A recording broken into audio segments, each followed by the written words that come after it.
بسم اللہ الرحمن الرحیم۔ میں نے آپ سب کو آج اس لیے دعوت دی کہ بڑی ڈسٹربنگ چیزیں ہوئی سعودی پاکستان جو سعودی ایمبیسی ہے دونوں ریاض میں اور جدہ میں، اور میں اب تک انفارچونیٹلی اتنا ٹائم نہیں تھا اور ڈومیسٹک چیزوں میں پڑا ہوا تھا، تو میں نے اتنی اس کے اوپر جتنی توجہ دینی چاہیے تھی میں نے نہیں دی ابھی تک۔ ہم نے حالانکہ شروع میں آ کے ہم نے گائیڈ لائنز بھی دیے منسٹری آف فارن افیئرز کہ ہم نے کیا کیا چیزیں کرنی ہیں، اپنی جو اوورسیز پاکستانی جو ہم سمجھتے ہیں کہ ہماری سب سے بڑی طاقت ہے، جس کے اوپر پاکستان چل رہا ہے آج، جن کے ریمیٹنسز پہ ہمارا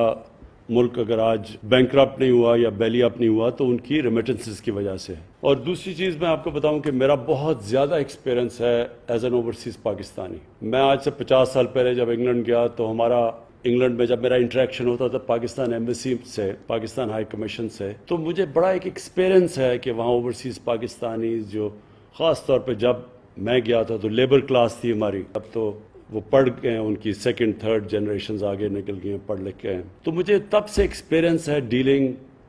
with Pakistan embassy as an overseas Pakistani. تو اس لیے میں جب پرائم منسٹر بنا تو میری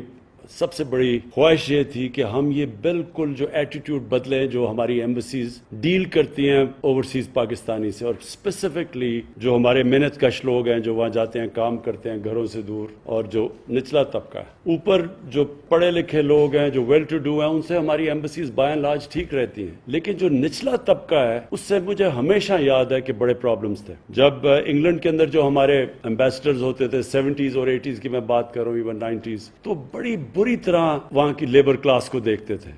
اور وہ جو لیبر تھا وہ دیکھتا ہی ایمبیسی کی طرف تھا، وہ ویسے بھی دوسرے ملک میں بیچارے پیسے بنانے گئے ہوتے تھے،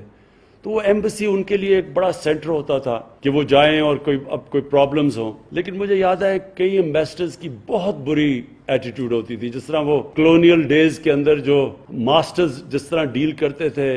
اسی طرح کی ایٹیٹیوڈ تھی اپنے لیبر کے ساتھ۔ اب میں آپ کو بتاؤں کہ ہمارا یہ جو مجھے کمپلینٹس آنے شروع ہوئے سعودی عربیہ سے، ہماری جو وہاں لیبر کلاس ہے جو ہمارے محنت کش لوگ ہیں، ان سے کمپلینٹس آنے شروع ہوئے کہ جی ایمبیسی بالکل ان رسپانسو ہے، وہ کر نہیں رہی، بل 1.5 سال سے شروع ہو گیا، اور اس کے بعد ایک دو انسیڈنٹ ہوئے۔ اس کے بعد میں نے پھر اپنے جو ہمارے پاکستانی ہیں جن سے میرا بڑا انٹریکشن رہا ہے، بلکہ زیادہ تر اوورسیز پاکستانی سے میرا انٹریکشن رہا ہے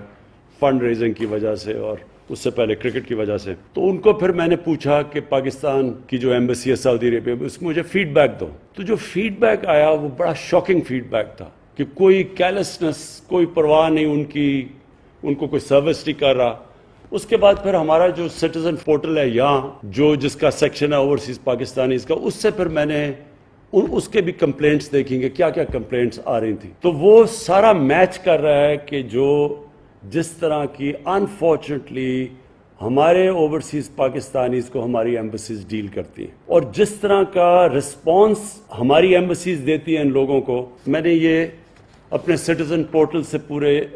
پوائنٹس نکالے ہوئے میں آپ کے سامنے رکھ رہا ہوں، اور اس کے بعد میں نے آپ کو یہ بتانا ہے کہ ہم نے اب کرنا کیا ہے، بیکاز میں آپ کو بتا دوں اس طرح ہم نہیں چل سکتے۔ یہ جس طرح ہم اب چل رہے ہیں نا ہماری ایمبیسیز، یہ کوئی پرانا انگریزوں کا کلونیل سسٹم تو چل سکتا ہے، یہ موجودہ پاکستان کے اندر اس طرح کا سسٹم نہیں چل سکتا۔ ایمبیسیز کا کام سب سے بڑا اپنے لوگوں کو جو جدھر بڑی ڈائسپورا ہو اس کو سروس کرنا۔